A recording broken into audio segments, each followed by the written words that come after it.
All right, so Cycle 72 just finished testing Wednesday's workout. So this one's gonna be strength and conditioning, and it's also gonna be total body again, main focus being the trap bar deadlifts. So warm up, we're gonna go through a dynamic warm up. That's gonna be coach's choice. So you guys will spend about 6 to 8 minutes going through different kind of dynamic stretches from there. And that's all we're doing for the warm up. Reset, we're gonna go through two things. We're gonna be doing the landmine clean and jerk. Last cycle we worked on the clean. Now we're gonna be adding the jerk to this. So it's gonna be the same rep scheme where we're gonna go 3 sets of 3 on each side. And you guys are gonna notice kind of a slight pause at each position. So from the pull to the catch to the press, and then you're coming back down the exact same way. So a little emphasis more on the stability with each position.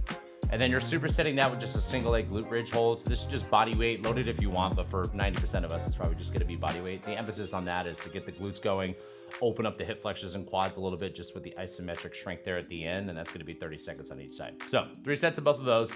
Main strength piece, we're actually gonna be going through 3 different exercises. So you guys are gonna do a kickstand or beach stand. So obviously it could be the same thing for the trap bar deadlift. So this is gonna be a little bit more of an emphasis kind of on unilateral strength. Still definitely bilateral because you're using both legs, but that back leg is gonna be about 30% of the effort and the front leg being the majority of the effort there. And that's gonna be 3 reps on each stance, so a total of 6 reps. 1 warm-up set there. Then when you guys are in working sets, the second exercise is gonna be box jumps. We are gonna be going for height. You're gonna go 4x3. This could be a running start. And then you're gonna superset that with an extended arm side plank.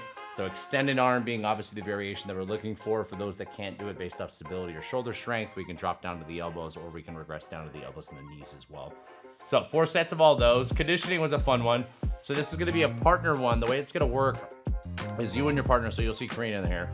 We're gonna start with the carries first, right? So we both leave at the same time. If you're in Palo Alto, you're running around the building. If you're in Mountain View, you're running around the block.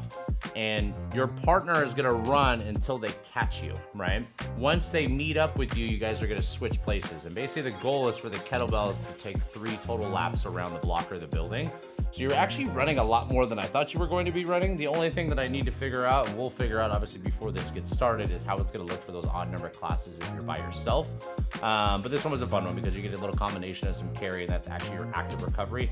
The emphasis is not gonna be going super heavy on the farmer carry, but more about the run. And then your cool down is gonna be 2 things. We're gonna go forearm stretch, just obviously post farmer carry.